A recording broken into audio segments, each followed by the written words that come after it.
I'm from Mississippi, and on the 4th of July, my son's best friend came with us to my family's get-together, and their friend is black, and he was the only black person. My son's friend was obviously going to be protected with us, as are all of our black friends, because I'm very aware of how racist people can be in Mississippi.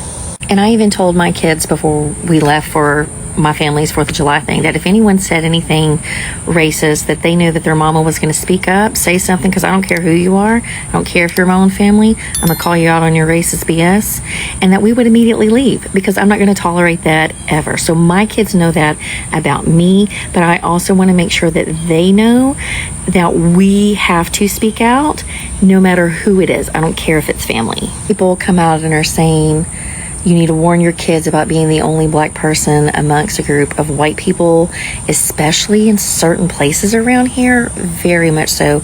I agree with it. I'm always telling my kids, if you are with your friends who aren't white and you're around any certain area and someone comes out saying racist stuff, you have to be the one that speaks up. You have to intervene. When my kids were little and they would go play basketball at another guy's house, his neighbor always hung a Confederate flag. And I would tell my boys, if y'all are set on playing basketball there at your friends, please know if that man ever comes outside of that house, you have to be the one to speak to him. Do not let your black friends try to say anything, because you never know what that man might do to them. So as a white parent who is very aware of the racism here and everywhere, in most places, unfortunately, it is my job to make sure I educate my children, simply not on being not racist, but I want to teach them, and I do teach them, how to be anti-racist and how to use the privilege that they have as a white person around here to make sure that they're the ones speaking up and intervening to protect all their friends who aren't white, because they're going to be viewed differently than their black friends. And so they have to do that. They have to step in. So if you're a white person and you get offended by people saying, don't let your black children be the only black person going somewhere with a white family, we should not be offended. We should be very aware of what they have to deal with all the time. And it doesn't matter if we're the exception to that rule. We should understand where they're coming from, and then also do our part to make sure we're educating our children on how to be better stewards of the privilege that they have, especially in these places, and to make sure that they're protecting their friends. Bombshell tonight in the Nolan Wells investigation. A mystery altercation emerges. And not with the guys that took him to the island on the boat. Does this change things? We cannot ignore it. A grieving mother's being told she's not grieving right. A group of teenagers who watched their friend go missing are now fundraising to defend themselves instead of mourning him. And two of the loudest voices in true crime, a former prosecutor and a former police officer, are now arguing with each other on camera instead of about him. Somewhere underneath a month of shouting matches, a subpoena, and a lie detector rumor that won't die, an 18-year-old named Nolan Wells is still just missing an answer. If you've been with us since our first video on this case, welcome back. You already know we don't do speculation dressed up as fact here. If this is your first time finding us, stay through the next few minutes, because what we're about to walk you through today didn't happen on Horn Island. It happened this week, in front of cameras, between two adults who have never met Nolan Wells, and it may end up mattering just as much as anything found in that water.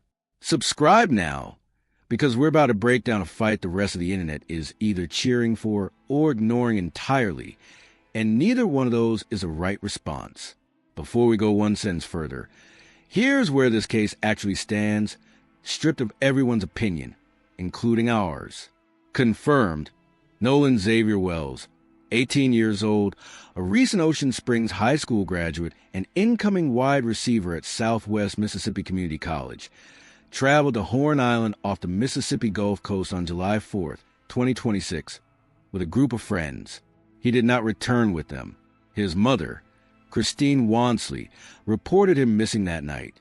His body was recovered in the water near the island on July 6th.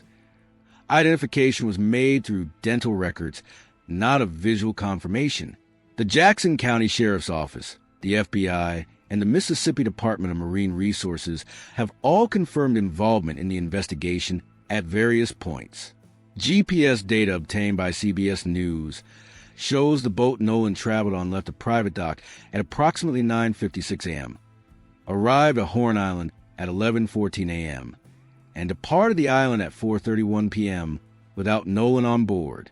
NBC News has obtained audio through a public records request of a distress call reporting a mechanical failure on that boat that afternoon.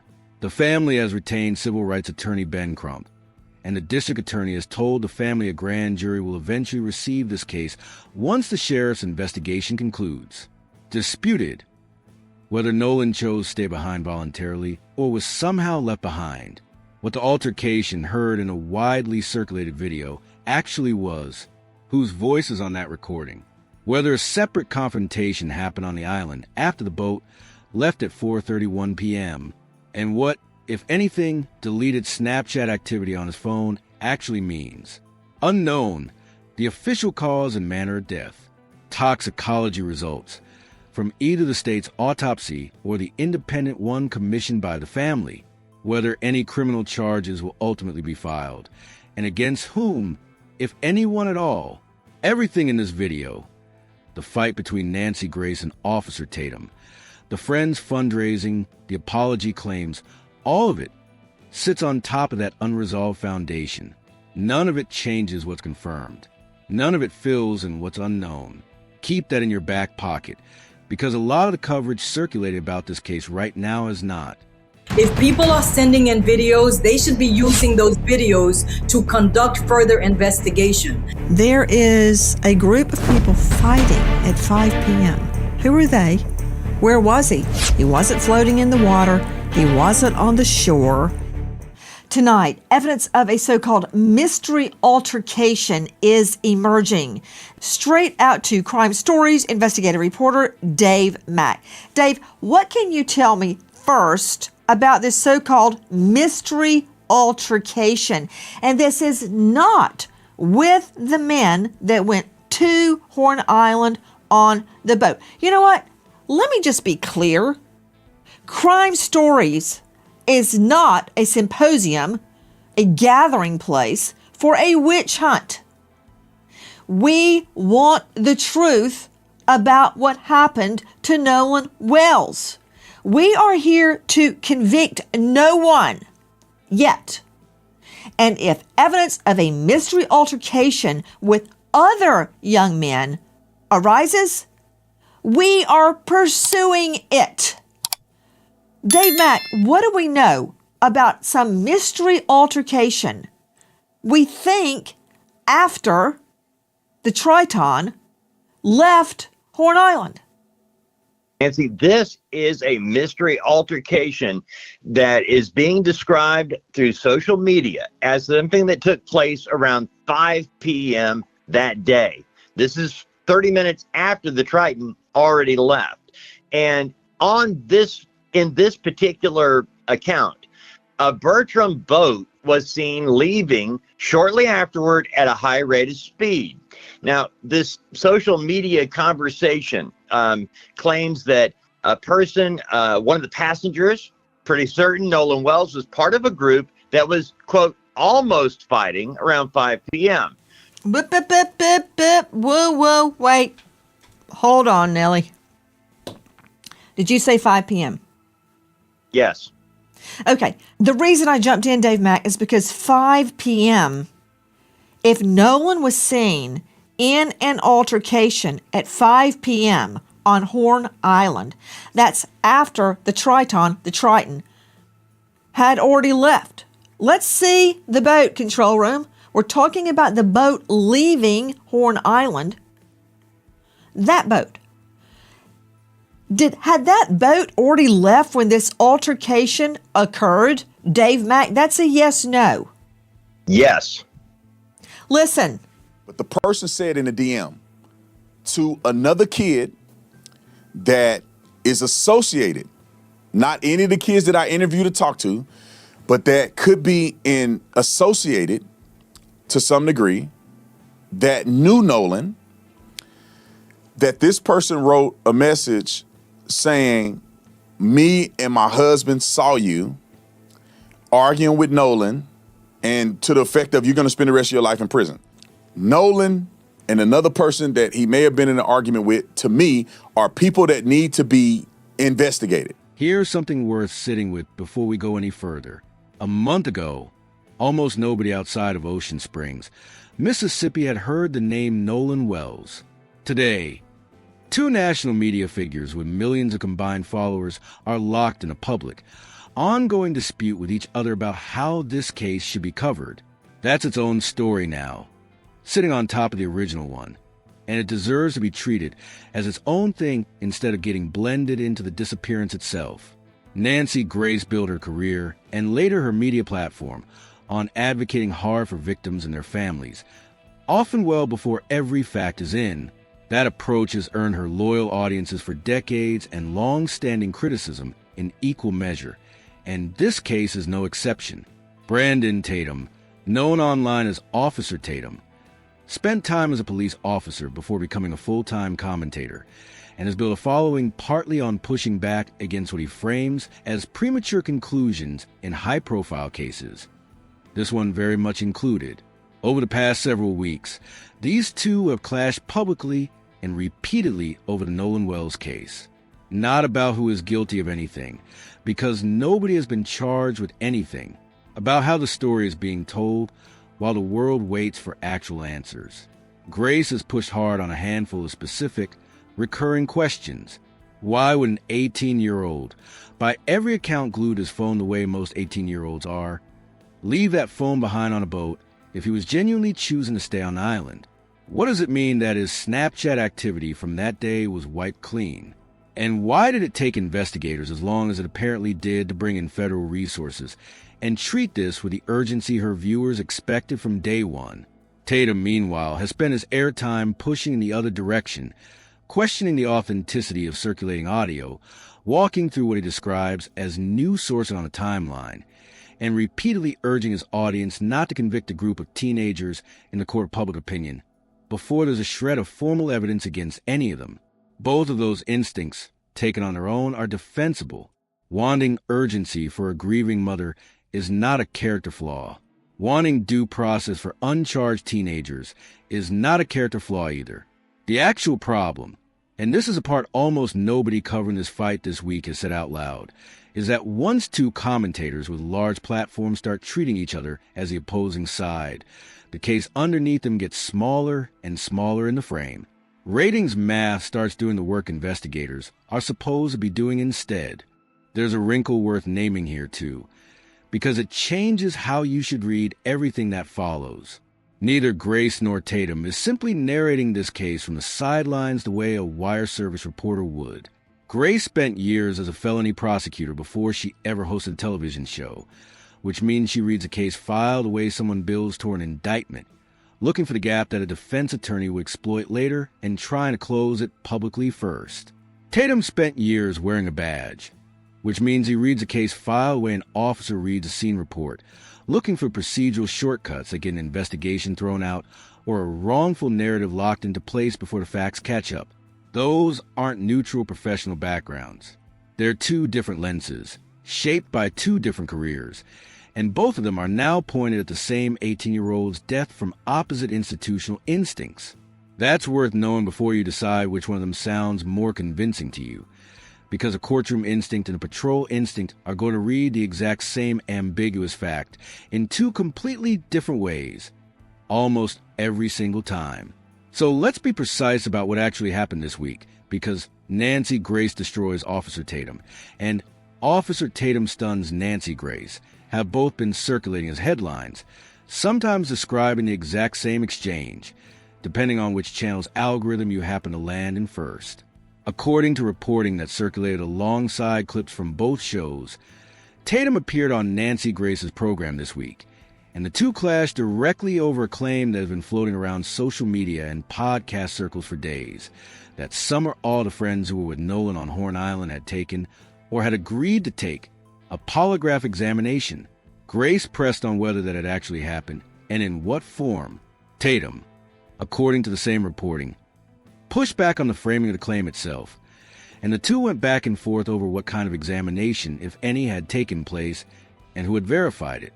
We want to be very careful here, because this is exactly the kind of moment that gets flattened into a 5-word headline and stripped of everything that actually made it complicated. Lie detector test is one of those phrases that sound like hard evidence the second you hear it, and it almost never is. We're going to spend real time on that specific phrase in a few minutes, because it deserves more than a passing mention. For now, just hold on to this. Even in the best case scenario, even if every detail about a polygraph in this case turns out to be completely accurate, it still would not, on its own, tell us what happened to Nolan Wells on that island. That's not a reason to ignore the story. It's a reason to slow down before repeating it as fact. Before we go further into what actually happened between these two, and what Nolan's friends did in response, we need you to do something for us. This case moves fast, and depending on when you're watching this, there could already be a new development we haven't covered yet. So drop the word horizon in the comments right now. That's our signal. When you comment horizon, it tells us you're watching in real time and want the next update the moment it drops, before anyone else's algorithm even catches it. We read every single horizon comment, and it's genuinely how we decide what to cover next. Skip this part, and you might miss the follow-up entirely, because we're not going to spam this channel with recycled titles. We're going to notify the people who told us they're actually here for it. Type horizon now, and let's keep going. And look, we've noticed something in our own numbers lately that we want to be honest with you about. A lot more of you are watching these videos and are actually subscribed to the channel, and that gap matters more than you'd think. It's genuinely the difference between us being able to keep covering a case like this one all the way to its conclusion, or losing the thread halfway through, because the channel doesn't have the audience behind it to justify the time it takes. So if you made it this far and you're not subscribed yet, take 3 seconds and fix that right now. It costs you nothing. And it's the only reason we're still here bringing you the parts of this story other channels are skipping. Let's actually do what almost nobody covering this fight has bothered to do this week. Let's take the word polygraph apart and look at what it can and cannot actually tell you. Because that single word is carrying an enormous amount of weight in this case right now, and most of the people repeating it don't seem to know what it's built out of. Guys, let me first introduce Cheryl McCollum, Colgate's Investigative Research Institute founder. Let that sink in at coldcasecrimes.org. She's a star of a hit podcast that I have listened to on loop, by the way, Cheryl McCollum. And I don't like much of what you're saying, yet I keep listening. Zone 7, she's author of a brand new book, Swans Don't Swim in a Sewer, solving the cold case of the Flint River killer's daughter, and more. But for my purposes tonight, she's a forensics expert. Greg Morse, before I even get to the merits of this, where I meant to go with this is everyone has been focusing on the young men that were on the boat that took him to Horn Island. Then we get this audio that we're trying to corroborate, where seemingly in the background you hear them talking about trying to revive Nolan Wells on the boat. Is that even real? We don't know yet. Or has it been doctored? Trying to find out. I've got experts telling me, renowned experts, by the way, it's real, and renowned experts saying it's not real. It's just like a trial, right? Where it's expert v. expert, who's telling the truth. Sure. I wanted to talk about this mystery altercation. If it happened at 5 p.m., that boat was already gone. Now, as much as some people want to hang the young guys on the boat, I want to make sure we hang the right person. If there is a mystery altercation after that boat lift, we need to be investigating that altercation. Well, you're 100% right, because the 3 young men that are, at least the people are saying are involved in this, that went there with Nolan Wells, there's a specific timeline from what I read. Put him they up. needed assistance on their boat. They left at 4:30. You They had just called gave me a Cito. chill So down my spine. if You so, can't if there introduce is something because people say, I don't care what people say on either side. no, They mean yeah, nothing to me. What? Nancy, that's the problem when we have things like podcasts today and people who are not qualified to talk about serious things like this. They're not experts. They want to get likes. Law enforcement is going to keep information He close to the said he vest. saw the DMs. I don't have Okay, a so what does that reason mean? to think That's he not didn't legitimate. see the DMs. Now, See? many people are arguing that he has taken a side. We have not taken a side. I'm on the side of finding out why everybody got back to the mainland except Nolan Wells. Well, And listen, nobody these saw are anything. teenagers. Nobody knows anything. It's just like Tupac Shakur got shot on the strip Nancy, at Vegas, these are- and we still the- don't know what happened. Nobody saw a thing. That's BS. These are What? young men hanging out. It's not unusual one may stay behind to hang out with other people. None of that is unusual for teenagers partying and having a good time. So that fact alone doesn't Morse. mean anything. What? Where's your cell phone? Where is The- your cell phone? And try not to lie. Where's your cell phone? Okay. Right here. Oh, really? Because here's mine. So you want to tell me Nolan Wells stayed behind and his cell phone went without him? I understand. Don't everybody start screaming that he didn't want to get it wet. Of course he didn't want to get it wet. But there's ways around that. You can go put it on shore in your shoe like everybody else does to hide it from people and then retrieve it when you go. But no, he let the boat leave with his phone. I agree with his mother on that. That is not Nolan Wells. He was never away from his phone. So that doesn't mean anything in and of itself with what's coming out about this. You know, you're talking about him staying behind. You're talking about there's evidence that he was there after 4:30 p.m. If he's there after 4:30 p.m., Nolan Wells, on that island hanging out with other people, that's it. The fact that a cell phone is on a boat and he's not as a teenager doesn't really mean anything at all. Okay, you know what? I asked you about a mystery altercation, and should we be looking in that direction right now? And you're like going on and on about the cell phone. No, but and everybody that's that my owns point. a cell phone, which is everyone, but knows you never Nancy, leave that's without my your cell point. phone. You have to look at what really happened. If there was this mystery altercation, then yes, the police need to be investigating that. They need to be looking into that. A polygraph measures physiological responses: heart rate, blood pressure, respiration, skin conductivity. It does not measure truth. It measures stress, and stress can come from lying, but it can also come from being 18 years old and terrified, sitting in a room being asked about the worst day of your life while a machine is strapped to your body and a stranger, a badge, or a law degree watches your pulse spike. That's why polygraph results are inadmissible as courtroom evidence in the overwhelming majority of American jurisdictions, Mississippi included. Not because the machine is fake, but because the science behind interpreting it has never cleared the bar courts require for something to be treated as reliable proof. Here's what that means practically for this specific case. If, hypothetically, one or more Nolan's friends did sit for a polygraph examination, and if, hypothetically, the results came back showing signs of deception on a specific question, that would not be evidence a prosecutor could walk into a Mississippi courtroom and use to convict anyone of anything. It could be one small piece of an investigator's internal toolkit, a reason to look harder at a specific answer, nothing more. And if the results came back clean, that wouldn't clear anyone either, for the exact same reason. In reverse, the test simply isn't built to carry the weight either side of this online argument keeps trying to put on it. So, why has this single word dominated an entire week of coverage between two major commentators?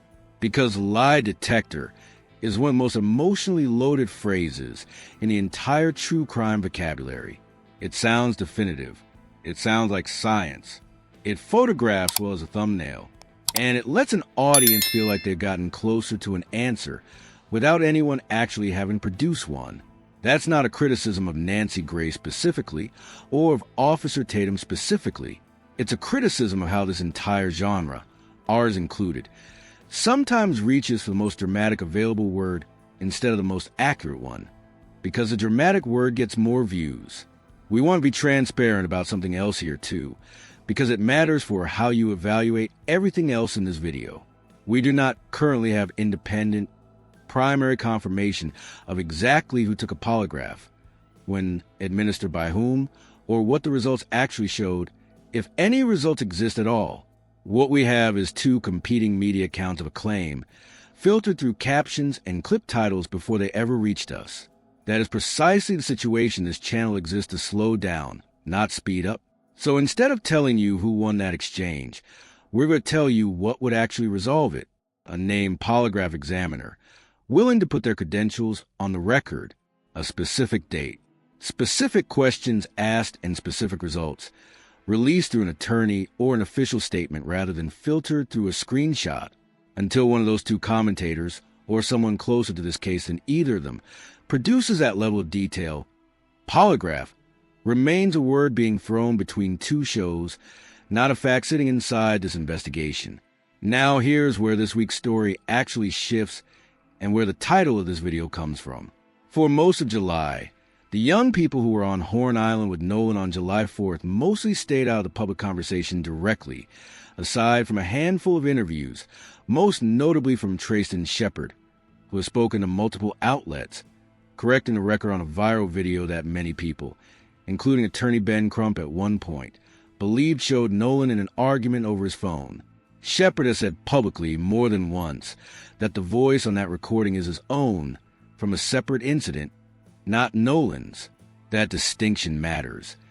And we covered it in detail in an earlier video on this case, because for weeks it was treated online as close to confirmed evidence of a confrontation involving Nolan directly. It wasn't. It was Shepard, in a different dispute entirely, being physically restrained by friends according to his own account. But corrections don't travel nearly as fast or as far as the original claim does, and that's part of why this week's development matters so much. According to reporting and social coverage this week, Nolan's friends, the same group that spent a month absorbing what multiple family members have described as death threats, launched a fundraising campaign through GiveSendGo, explicitly framed around fighting back against what they're calling false narratives circulating about them online. We want to say clearly here what that fundraiser is not. It is not a confession. It is not an admission that anything happened on that boat beyond what's already publicly reported. Raising money to hire legal counsel, to pursue defamation claims, or simply to survive a barrage of public harassment is something an innocent person and a guilty person can both do, for entirely different reasons. And the existence of fundraiser alone tells you nothing about guilt or innocence. What it does tell you, unambiguously, is that these are teenagers who say they are being targeted specifically because of viral claims that have already been partially debunked, and they are responding the way people with legal advice typically respond to that kind of pressure, publicly and through official channels, rather than staying silent and hoping it passes. Here's the part of this that connects directly back to the Grace Tatum dispute, and it's the reason we're covering both stories in the same video instead of two separate ones. According to reporting that circulated this week, part of what triggered renewed friction between Grace and Tatum was disagreement over exactly this fundraiser, and the broader question of whether the friends' pushback should be treated as legitimate resistance to misinformation or as a defensive public relations move by people who have something to hide. Tatum has reportedly leaned toward the former interpretation. Grace has reportedly continued to press on the underlying questions she's asked from the beginning: the phone, the wiped Snapchat account, the timeline gap after 4:31 p.m., regardless of how the friends have chosen to respond publicly.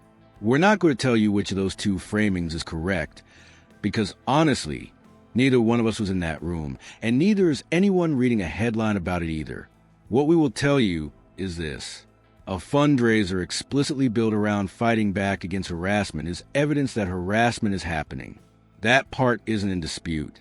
Multiple family members connected to this case, including, according to reporting, an anonymous call demanding an investigation into Nolan's own mother, simply because she works as a healthcare provider and someone decided that was suspicious on its own, have described exactly this kind of pressure campaign playing out in real time, aimed at people who have not been charged with anything.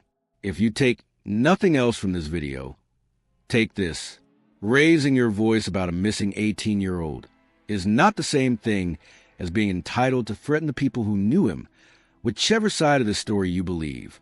There is also something quietly significant in mechanics of a Give, Send, Go campaign specifically, and it's worth pausing on for a second because most coverage skipped right past it. Crowdfunding a legal defense fund is not the same as crowdfunding bail or restitution, or anything connected to an actual criminal proceeding, because there isn't one. What it typically funds in cases like this is retainer fees for defamation counsel, personal security consultations for families who have received credible threats, and sometimes simply the ordinary cost of living when a teenager's face and name have been circulating attached to accusations they have never had a chance to formally answer in any courtroom, because no courtroom has been asked to hear anything yet. That's a meaningfully different financial need than the kind of fundraiser true crime audiences have learned to be suspicious of, and lumping the two categories together, the way a lot of comment sections did this week, misunderstands what the money is actually for. We're just getting into the parts of this story most other channels have either gotten wrong or skipped over completely. So before we keep moving, drop the word ledger in the comments below. Why ledger specifically? Because that's exactly what we're building with you through this entire series. A running ledger of what's actually confirmed versus what's just noise, case by case, video by video, so that by the time this story reaches its conclusion, you watch the whole thing unfold with the facts intact instead of the rumors. Comment ledger now, so we know you're keeping that ledger with us. One more thing before we continue. Our numbers keep telling us the same story every single week. A huge portion of you watching this video right now genuinely aren't subscribed yet, and we're not going to pretend that doesn't matter to us, because it does. Every subscriber is what tells this platform to keep putting cases like Nolan's in front of more people who care about getting them right instead of getting them fast. If you've sat through everything so far, you're clearly one of the people this channel is actually for. Do us a favor and make it official. Hit that subscribe button before you keep watching, and let's get into what comes next. Now we need to address something directly, because it's been circulating aggressively over the past several days, and if you've spent any time in the comment sections of other channels covering this case, you've probably already seen a version of it. Multiple posts, particularly on TikTok and Threads, have claimed that Officer Tatum issued a public apology to Christine Wansley, Nolan's mother, after being, in their words, caught lying about the friend's polygraph situation. We want to walk you through exactly why we are not simply repeating that claim as fact in this video, because this is a genuinely important lesson in how misinformation compounds inside a single case, layer by layer, until nobody can remember which part was ever actually confirmed. Here's what we can independently verify. There's a real, ongoing public disagreement between Nancy Grace and Officer Tatum regarding claims about a polygraph examination connected to Nolan's friends. That part is corroborated across multiple sources, including clip captions from both Grace's own team and Tatum's own channel, and when both sides of media dispute are independently posting about the same disagreement. That's usually a strong signal the disagreement itself is real, even before you know exactly who said what. What we cannot independently verify, from the sourcing available to us as of recording this video, is a specific claim that Tatum issued a formal apology to Christine Wansley. That particular claim appears to be circulating primarily through secondhand social posts with sensationalized framing baked directly into the caption itself. The kind of caption written to make you feel like you already know what happened before you've watched a single second of footage. That doesn't mean it's false. It means we haven't been able to confirm it independently. And a channel with the editorial standards we've committed to since our very first video on this case does not repeat unverified claims just because they're spreading fast. This is, honestly, the exact same pattern we walked you through in our earlier video breaking down the viral pool party photo and the misattributed argument audio. A claim starts somewhere. It gets a dramatic caption. It spreads faster than anyone can check it. And by the time a correction catches up, if it ever does, the original version has already shaped how thousands of people think about this case. We are not interested in adding one more unverified claim to that pile. Even a claim aimed at a commentator, instead of at Nolan's friends or family directly. There's a broader mechanism worth naming here. because once you see it, you'll start noticing it everywhere in this case, not just in this one instance. Call it the confirmation cascade. A claim gets posted by an account with a small following. A slightly bigger account reposts it with more dramatic caption, because dramatic captions get more engagement than accurate ones. A third account, bigger still, treats the second account's repost as if it were itself a primary source, because by that point the original context has been stripped away entirely. And somewhere around the fourth or fifth repost, the claim starts appearing in the comment sections of legitimate news coverage as an established fact, cited by people who genuinely believe they read it somewhere reliable, because by then it looks exactly like something that came from somewhere reliable. Nobody in that chain necessarily lied. Most of them probably believed what they were reposting. But the claim itself never got any stronger. It just got repeated more times, and repetition, especially online, feels an awful lot like verification, even when it is the opposite of verification. Before we move into the forensic side of this case, which is genuinely one of the most contested and least understood parts of everything happening right now, we need one more thing from you. Comment the word anchor below right now. Here's why that word specifically. An anchor is a thing that keeps you steady when everything around you is moving fast. And that's exactly what we're trying to be for you in a case that has had more twists in 6 weeks than most cold cases have in 6 years. When you comment anchor, you're telling us you want to stay grounded with us through whatever comes next in the story, instead of getting pulled into whichever clip goes viral first. Type it now before you keep watching. And we're going to be straight with you one more time, because you've stuck with us this long, and you deserve the honest version. This channel grows because people like you decide to stick around, not because of luck or an algorithm doing us a favor. Right now, more people are watching these videos and are actually part of this community as subscribers, and that gap is the single biggest thing standing between us and being able to cover every twist, in this case the way it deserves to be covered. If you made it all the way here, do the thing that actually costs you nothing and means everything to us. Subscribe right now before the next section, so you don't miss what's coming. Let's talk about the part of this case that has generated the most confident-sounding claims from the fewest people who are actually qualified to make them: the autopsy. Specifically, a public disagreement that surfaced weeks ago on a separate broadcast between a forensic investigator and a death investigation professor, and which is still shaping how people talk about this case today. Even though almost nobody watching those exchanges walked away understanding what was actually being argued. You know what? Let's hear Tatum again. And hey, take it for what it's worth. Try to get the truth out of what we're hearing. Okay? Listen. Nolan and another person that he may have been in an argument with, to me, are people that need to be investigated. With that, I agree with Tatum. As much as we disagree on practically everything else, if this happened, and forget about the girl, I'm talking about the altercation. Cheryl McCollum, come on. He dies. Nobody sees him. The others get back safely. Now we're hearing about an altercation afterwards. And I'm not ruling out that he was on that boat when they left. But now I'm hearing about an altercation.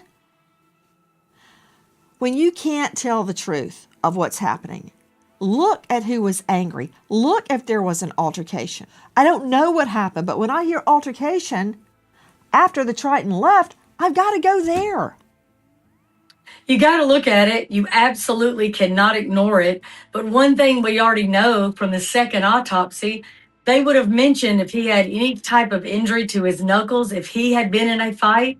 We didn't hear anything about abrasions or bruising or any type of injury that would be indicative of somebody that is a college football player fighting somebody. Okay, now I have just told everybody that you're a forensic expert. It's starting to taste like a dirt sandwich. Because, okay, I'm going to let you sit in the corner and think about what you just said. Joe Scott Morgan is joining me, professor of forensics, Jacksonville State University, author of Blood Beneath My Feet on Amazon, star of a hit series, Body Bags with Joseph Scott Morgan. He is a death investigator with over 10,000 death scenes under his belt, deaths of all genre. Joe Scott Morgan, let's refresh Cheryl McCollum's recollection. That's what you say in court when obviously the witness is gone off the rails. Your Honor, pause, Your Honor, objection. May I refresh the witness's recollection? In other words, get it together. Don't you remember what we just talked about before you got on the stand, and you give them a piece of paper and go, can we see that the drawings on the autopsy control room?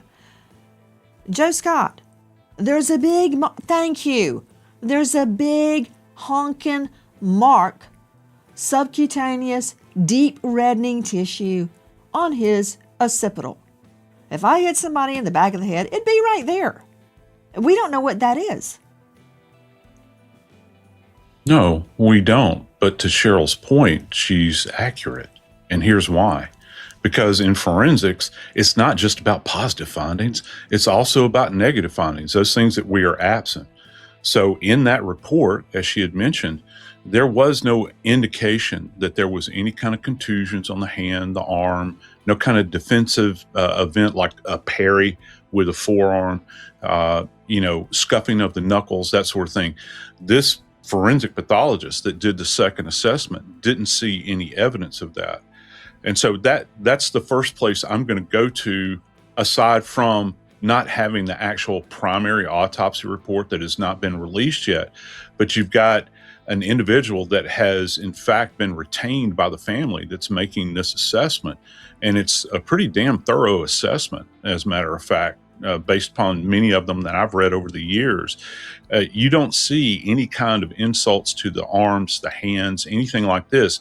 The one thing about that thing in the back, this focal area that they're talking about is, and I come back to this all the time, Nancy, is that his body, Nolan's body, is in such a state of decomposition to this point that he cannot make a definitive assessment on that area. And he did a multi-layered dissection, which, by the way, according to him, had not been done by the state medical examiner's office in Mississippi. He just went about it a different way. And as a matter of fact, if you like that one, I got another one. The examination that this physician in DC did on Nolan's remains ranks right up there with the most thorough, hear me talking, the most thorough dissection that you can possibly do on human remains. It's the same one that we do on bodies that have died, individuals that have died that have been incarcerated, in custody deaths. You know what all that means: in the back of a cruiser, in a holding cell, in a prison. Those autopsies rank right up there with the most thorough that we can go. It's a very deep dive that they did on his body. Joe Scott, you are stating that due to the level of decomposition in Nolan Wells' body, that you can't really figure out why his occipital bone area had deep reddening, and that was seen nowhere else in the body. That's because of decomposition. Isn't that true? Well, it's true in the sense that that's what Didn't the you just physician say that?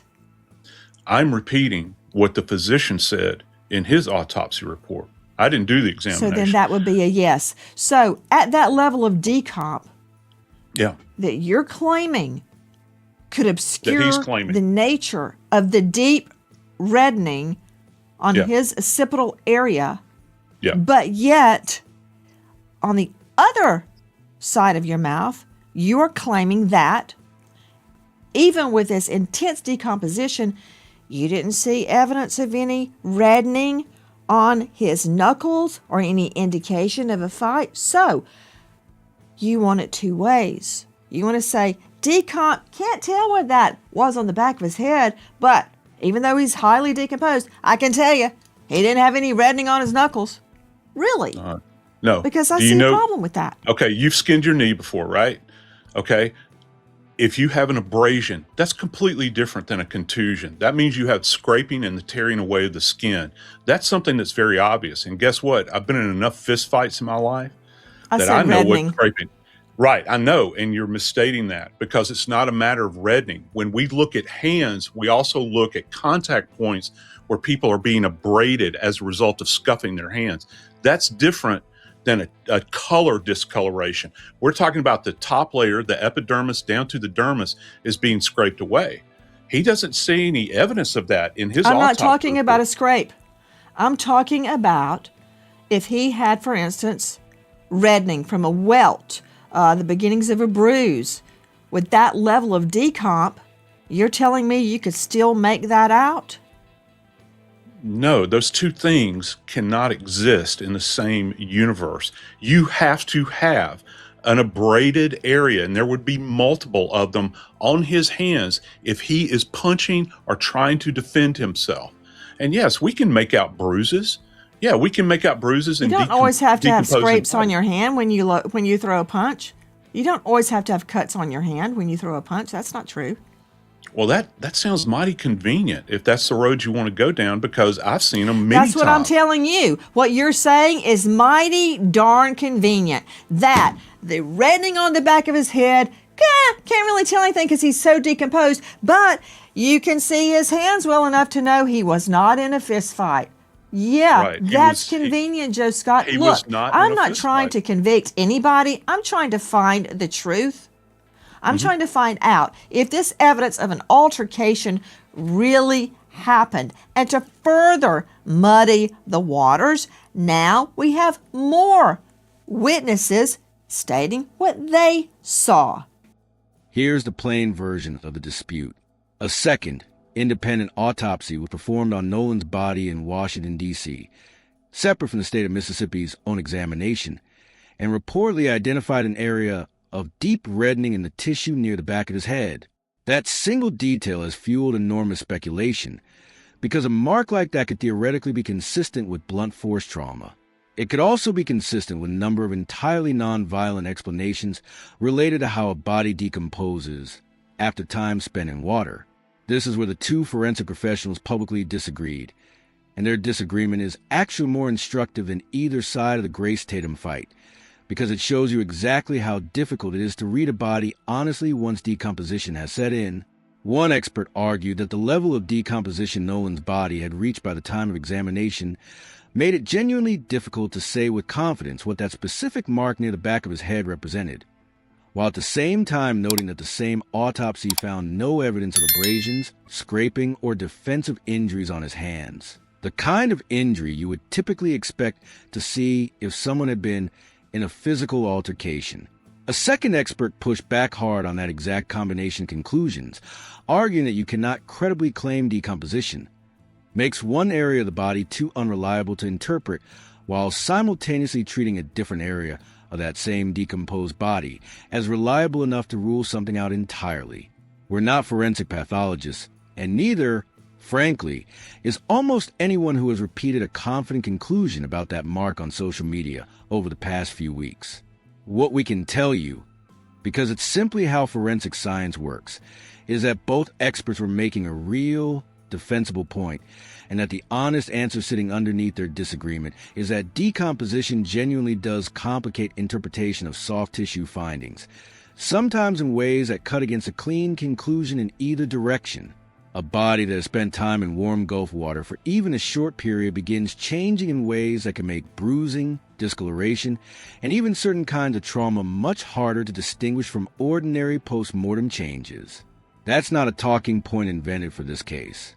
It's a basic, well-documented reality of forensic pathology, and it's exactly why medical examiners are trained to be conservative about drawing firm conclusions from decomposed remains, and exactly why the actual written autopsy report, not a verbal description on a talk show, is a document that will eventually matter in any formal proceeding.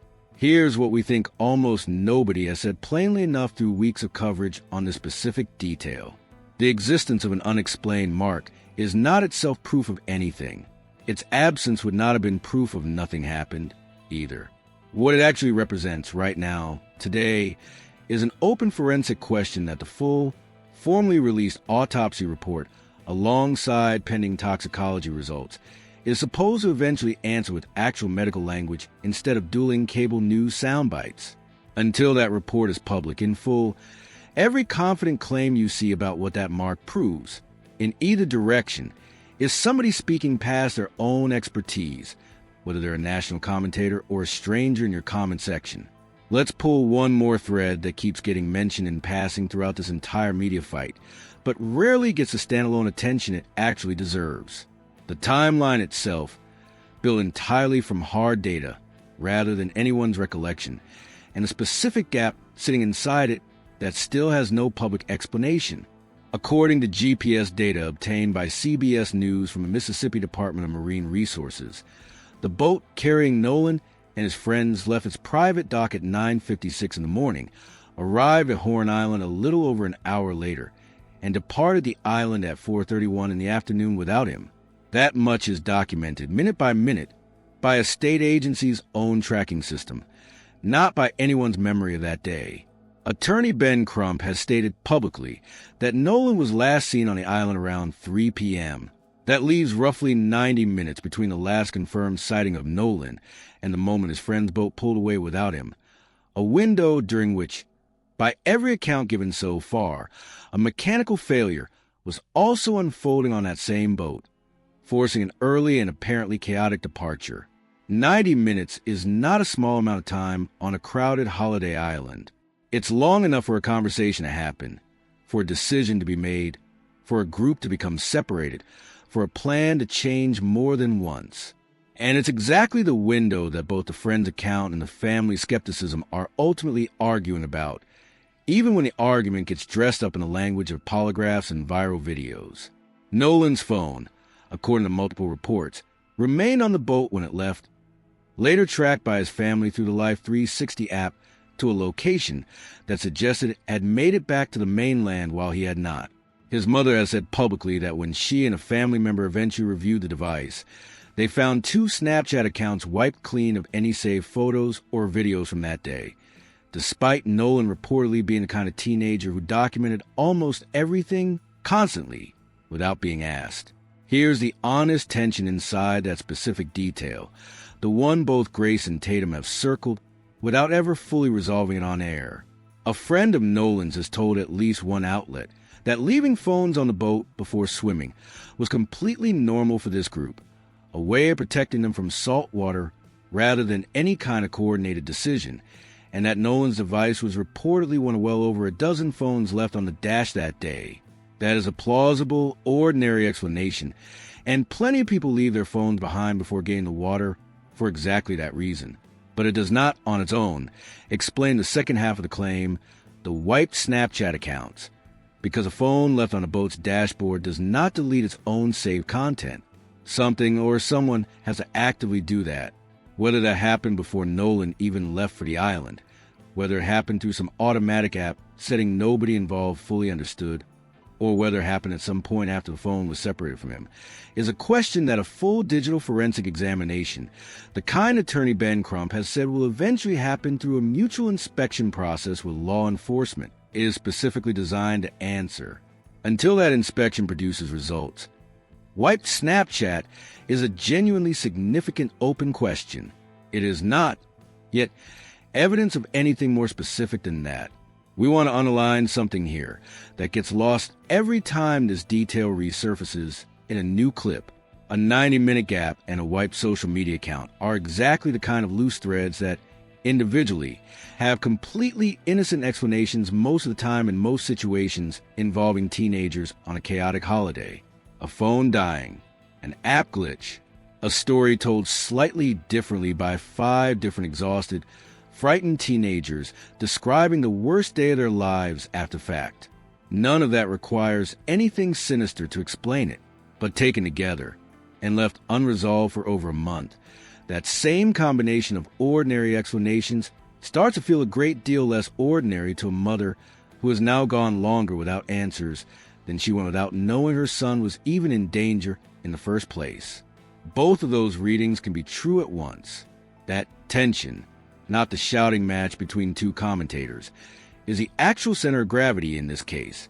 And it's worth remembering that every time a new viral clip tries to pull your attention somewhere louder.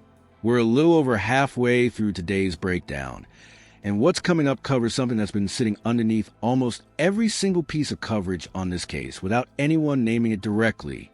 Before we go there, drop the word thread in the comments below. We're calling it that because every single piece of this case, the phone, the timeline, the autopsy, the media fight, is actually one connected thread. And if you comment thread, it tells us you're following all of it together instead of just a version that happened to show up in your feed today. Type thread now, and let's keep pulling on it. And one more time, because it genuinely matters to whether this channel can keep doing this kind of coverage at all. If you watched this far and you haven't subscribed yet, you are exactly the person we made this video for.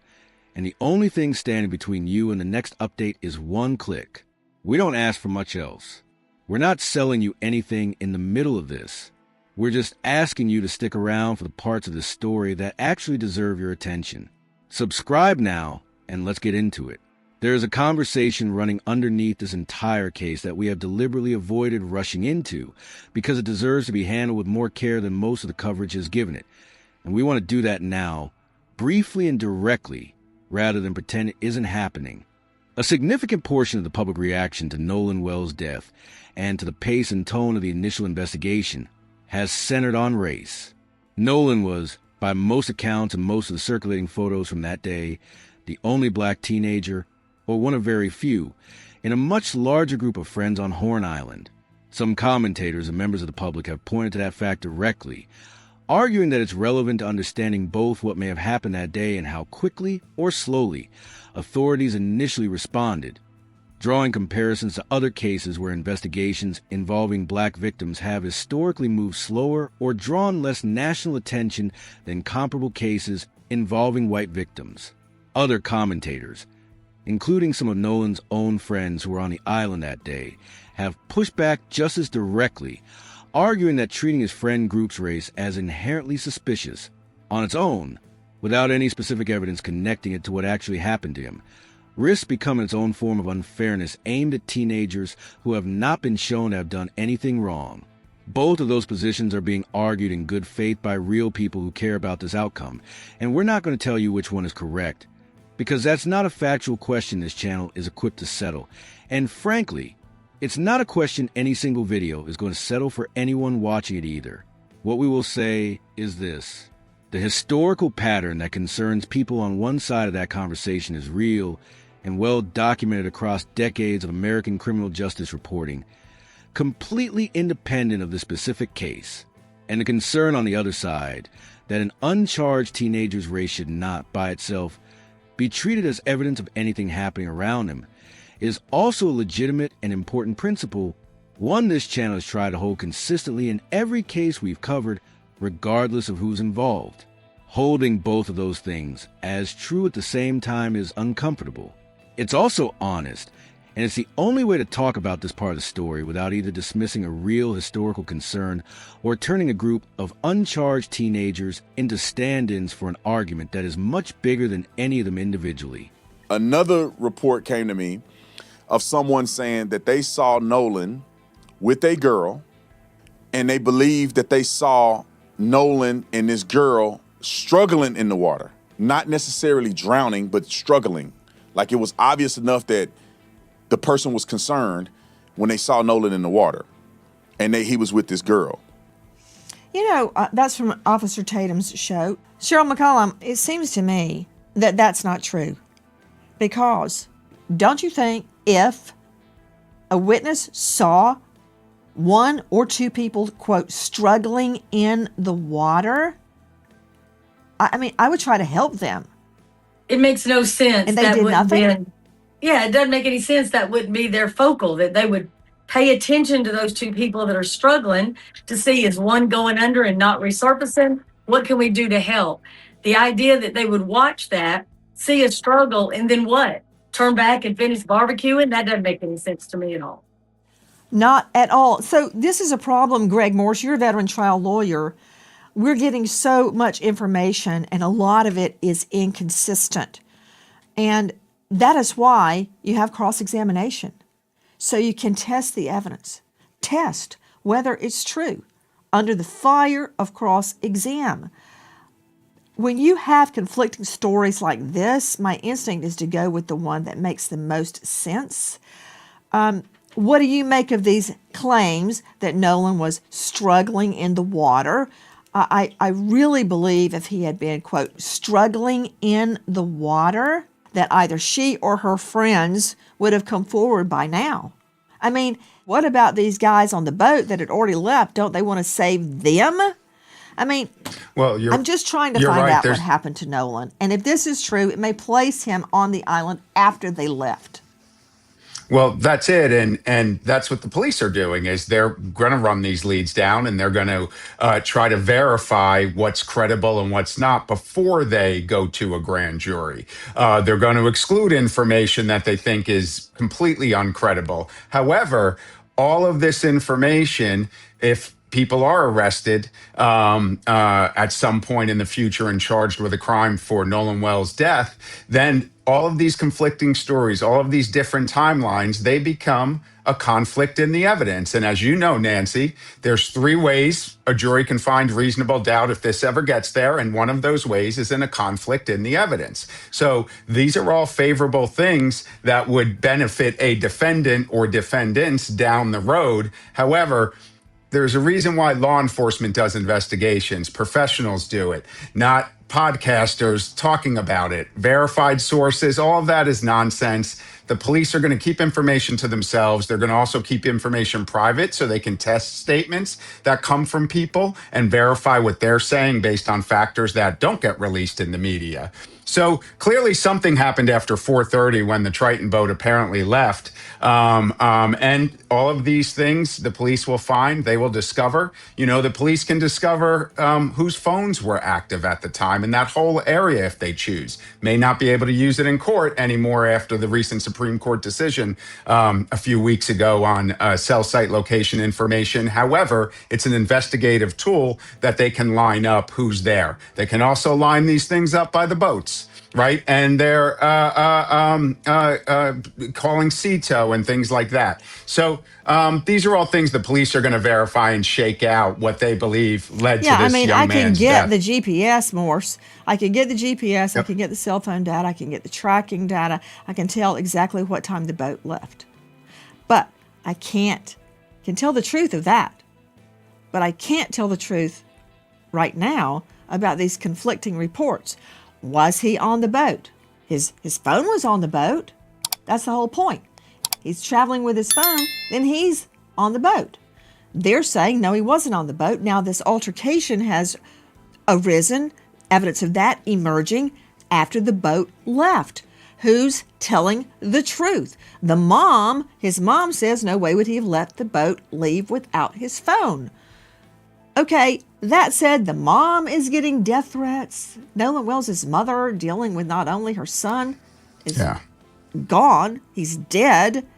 The investigation going on. Now she's getting threats. Isn't it true, Susan Hendricks joining us, investigative journalist, author of Down the Hill, My Descent into the Double Murder in Delphi, that someone actually called for an investigation into Nolan Wells' mother?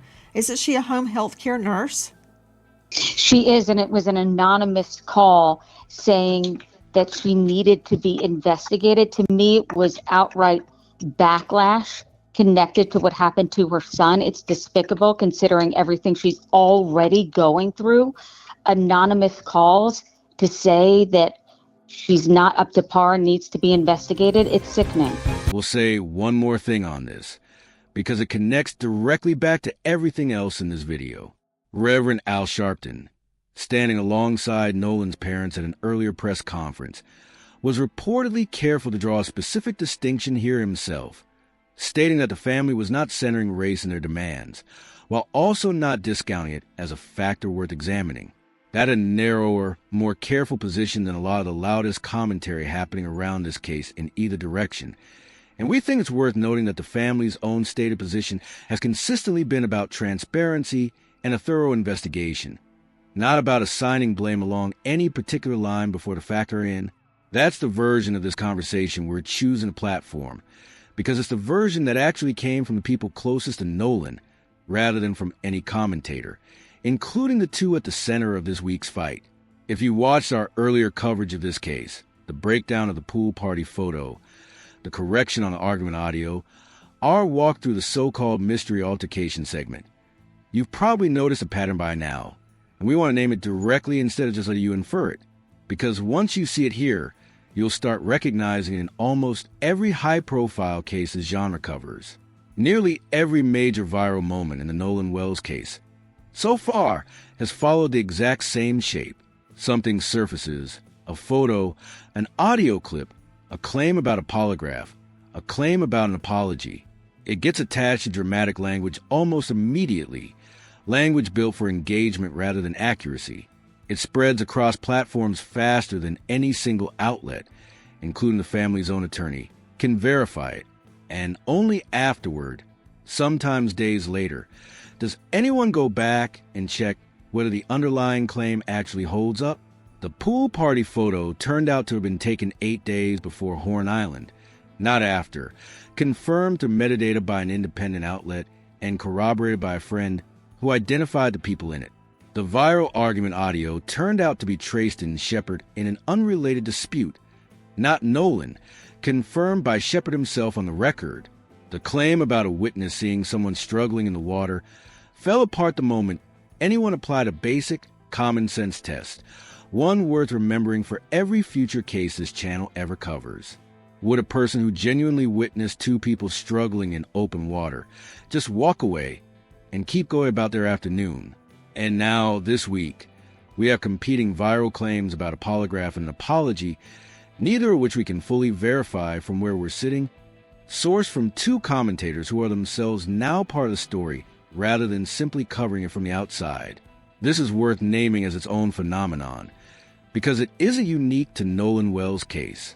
It happens in almost every high-profile missing person or homicide investigation that reaches national attention in the current media environment, and understanding the mechanism helps you evaluate the next one just as much as this one. A case generates real public grief and real public demand for accountability.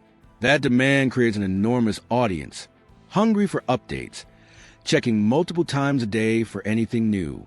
Content creators across every platform respond to that hunger the way any market responds to demand, by producing more content faster, often with less verification than the original demand for truth actually called for.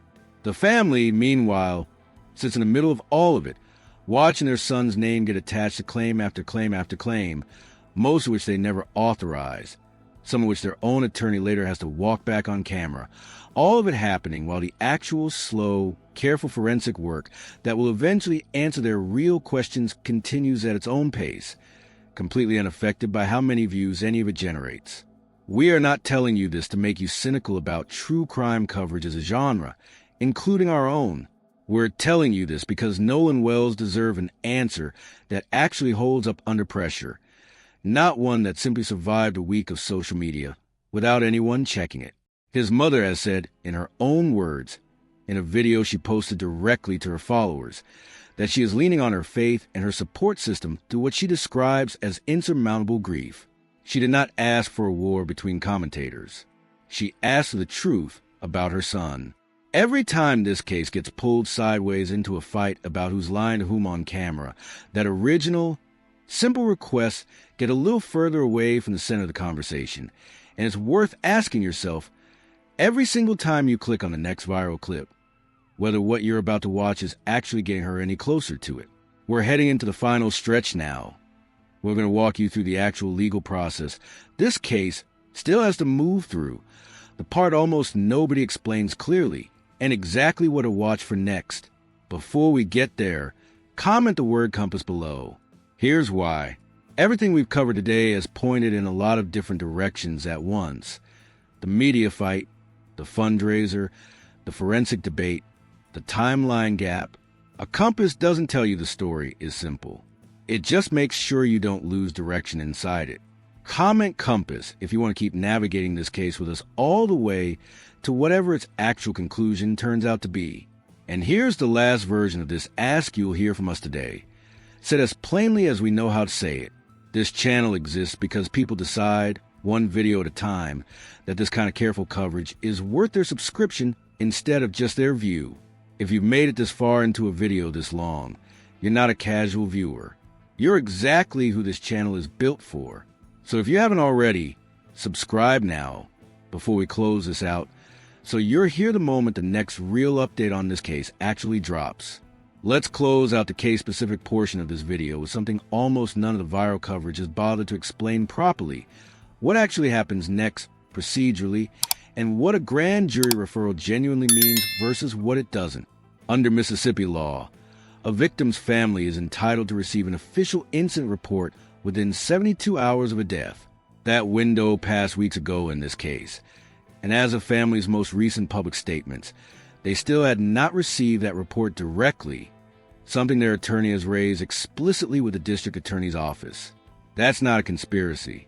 It's frequently a function of an active, ongoing investigation where releasing certain details early could complicate the process, but it's also, understandably, agonizing for a family who is legally owed information they still don't have in hand.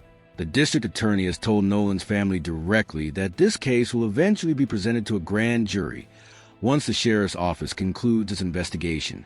It is worth being precise about what that actually means, because grand jury is another one of those phrases, like lie detector, that sounds far more conclusive than it actually is at this stage. A grand jury referral in a case like this is standard procedure for unnatural or suspicious deaths in many jurisdictions, including, reportedly, Jackson County. It does not, by itself, mean criminal charges are coming. It means a panel of ordinary citizens will eventually review whatever evidence the district attorney chooses to present and decide whether there's enough probable cause to issue an indictment. It could result in charges against someone. It could result in no charges at all. It could take weeks, or it could take considerably longer, particularly if key pieces of evidence, like the mutual phone inspection or the completed toxicology reports, are still outstanding when the process begins.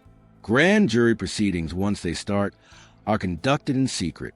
No cameras, no live coverage, no commentators in the room, and no attorney for the family present either. Only the prosecutor presenting evidence to the panel. Whatever Nancy Grace and Officer Tatum say to each other between now and then will have absolutely no formal bearing on what that panel of Mississippi citizens eventually sees or decides. That's worth sitting with for a moment, because it means every viral clip, every fundraiser headline, every apology claim, all of it exists entirely outside the actual mechanism that will determine whether anyone's ever formally accused of anything in connection with Nolan's death. The court of public opinion and the machinery of an actual grand jury are, quite literally, two separate systems operating on two separate tracks, and only one of them has any legal authority at all. So where does all of this leave us, heading into whatever comes next in the Nolan Wells case? On the official track, very little has changed in the past 2 weeks, and that in itself is worth noting. The investigation remains active according to the sheriff's office. The district attorney has confirmed the eventual grand jury referral, but not before the underlying investigation concludes, and not on any announced timeline. On the media track, we expect this dispute between Grace and Tatum to keep escalating before it cools down, simply because that is how these dynamics tend to work once two large platforms start responding directly to each other instead of to the underlying case. Every new claim, real or exaggerated, becomes new content for both sides. That's not a criticism unique to either of them. It's baked into the incentive structure of this entire format, ours included, and we'd be lying to you if we pretended otherwise. The difference we're trying to build with you, video after video, is that we tell you when we can't verify something, instead of filling that gap with confidence we haven't earned. Here is what we will specifically be watching for heading into the next update: whether the independent autopsy results are finally released in full, given how many times that timeline has already slipped since it was first promised. Whether the mutual phone inspection between the family's experts and law enforcement actually produces a conclusive answer about the deleted Snapchat activity, one way or the other. Whether any of the friends who were on Horn Island that day are formally interviewed under oath, rather than through media appearances that carry no legal weight. Whether the harassment aimed at Nolan's friends and mother escalates to the point where law enforcement has to get directly involved in that specifically, as its own separate matter, completely apart from the underlying death investigation. And whether the specific claims at the center of this week's fight, the polygraph and the apology, ever get resolved with a kind of named, on-record detail that would actually let us report them as confirmed instead of circulating. Every one of those threads matters more than the next viral clip from either Nancy Grace or Officer Tatum, and we will be tracking all of them the same way we've tracked every development in this case since our first video. Carefully, and without pretending we know more than we do. Before we go, we want to say something directly to anyone watching this who's followed the Wansley family through every single update since July 4th. Christine Wansley has said, in her own words, that not knowing is the hardest part of this. Harder, she said, even than the grief itself, because grief at least has a shape you can learn to carry. Uncertainty doesn't have a shape. It just sits there unresolved every single morning she wakes up. Every viral clip, every commentator feud, every rumor that spreads before anyone checks it adds weight to that uncertainty instead of relieving it, even when people spreading it genuinely believe they're helping. We don't know what happened to Nolan Wells on Horn Island on July 4th, 2026. Nobody watching this video knows. Nobody making it knows either. What we do know is that he was 18 years old, that he cooked salmon with his mother the night before that trip and told her he loved her on his way out the door. And that's somewhere between a boat that left without him and the water where he was found 2 days later. Something happened that a family is still waiting to understand. That's the story. Everything else, the fights, the fundraisers, the viral clips, the polygraph rumor, the apology that may or may not have happened, is noise circling around that one unanswered question. And our job, every time we sit down to make one of these, is to keep pointing you back to it. If this update gave you something the other coverage didn't, that's exactly why we do this. Like this video, if you want us to keep breaking cases like this down the honest way, drop your thoughts in the comments. We read everyone. And if you commented Horizon, Ledger, Anchor, Thread, or Compass earlier, we see those too. And it genuinely shapes what we cover next. And if you're not subscribed yet after everything you just watched, take the 3 seconds and fix that now. So you're here for the next update the moment it drops. This has been True Crime Killers. We'll see you in the next one.